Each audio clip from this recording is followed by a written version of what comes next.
এই যে রিপাবলিক বাংলা আরও কিছু মিডিয়া, আমি গিয়েছিলাম তাদের ওয়েবসাইটগুলোতে, তাদের অনলাইনগুলোতে, দেখলাম যে বাংলাদেশ নিয়ে যখন তারা বিভিন্ন কন্টেন্ট তৈরি করে, তারা বিপুল ভিউ, বিপুল অর্থ, বিপুল আর্নিং।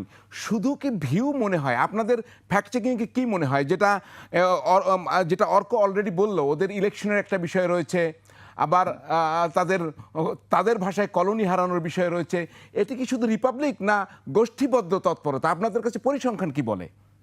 আচ্ছা, আমি একটু একটা একটা বিষয় কারেকশন করতে চাই, যদি আপনি অনুমতি দেন। জি, জি, অবশ্যই। আমাদের যে স্টুডিওতে যে সম্মানিত অতিথি বলছিলেন এবিপির একটা কথা, যে ৪০,০০০ ধর্ষণের বিষয়। এটা আসলে এবিপি প্রকাশ করে নাই। এবিপির একটা স্ক্রিনশট, ভুয়া স্ক্রিনশট ছড়ানো হয়েছিল। আমরা এবিপির সাথে যোগাযোগ করেছিলাম এবং তারাও পরবর্তীতে একটা স্টেটমেন্ট দেয় যে তারা আসলে এটা প্রকাশ করে নাই। তবে এটা না প্রকাশ করলেও এবিপির কিন্তু আমরা ৫টা শনাক্ত করতে পেরেছি আগস্ট পরবর্তী সময়ে তারা ছড়িয়েছে বাংলাদেশকে নিয়ে গুজব। এটা একটু কারেকশন করার ছিল, এজন্য একটু জি, বলে জি। দিলাম। এটা আমরাও ফ্যাক্ট চেক প্রকাশ করেছি পরবর্তীতে। আচ্ছা, আপনি যেটা বললেন যে রিপাবলিক বাংলার বিষয়টা, আমরা রিপাবলিক বাংলাকে খুব বেশি দিন হয় চিনি না। আমি আগেও এই প্রোগ্রামে বলেছি যে আগস্ট পরবর্তী সময় সম্ভবত বাংলাদেশের মানুষ সবচেয়ে বেশি যে যে ভারতীয় যে গণমাধ্যমের নামটা সবচেয়ে বেশি শুনছে সেটা হচ্ছে রিপাবলিক বাংলা।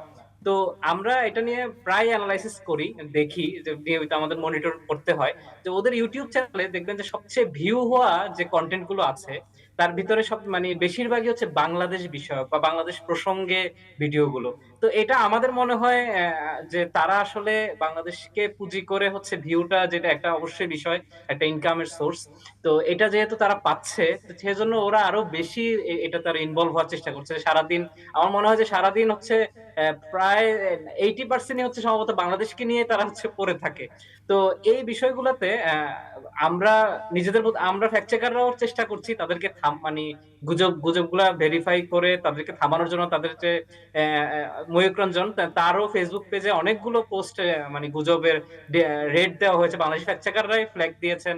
তারপরে তিনি রেস্ট্রিকশন খেয়েছেন এর কারণে, তবুও কিন্তু বন্ধ হচ্ছে না তাদের আচ্ছা, এই ময়ূককে ইদানিং একটু কম দেখা যাচ্ছে। কোনো কারণ আছে নাকি? অনেকে জানতে চায়। আপনারা কিছু চেক করে দেখেছেন?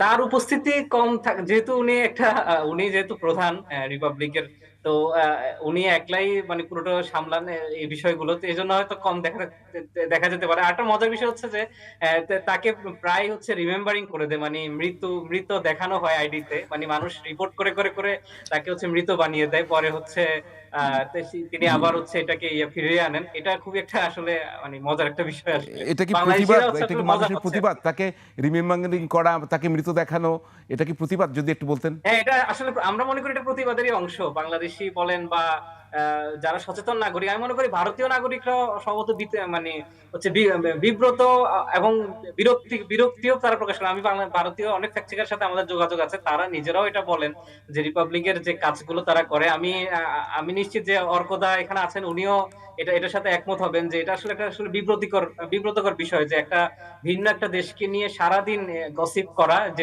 যেটার প্রায় বেশিরভাগই হচ্ছে অপতথ্য, গুজব এবং যেটার কোনো অস্তিত্বই নেই। এবং যে টাইটেল গুলো আমি বললাম, এই ধরনের টাইটেল গুলো রিপাবলিক বাংলা প্রতিনিয়ত ইউজ করছে। জি, আমরা এটার সাথে লড়ে আসলে ক্লান্ত।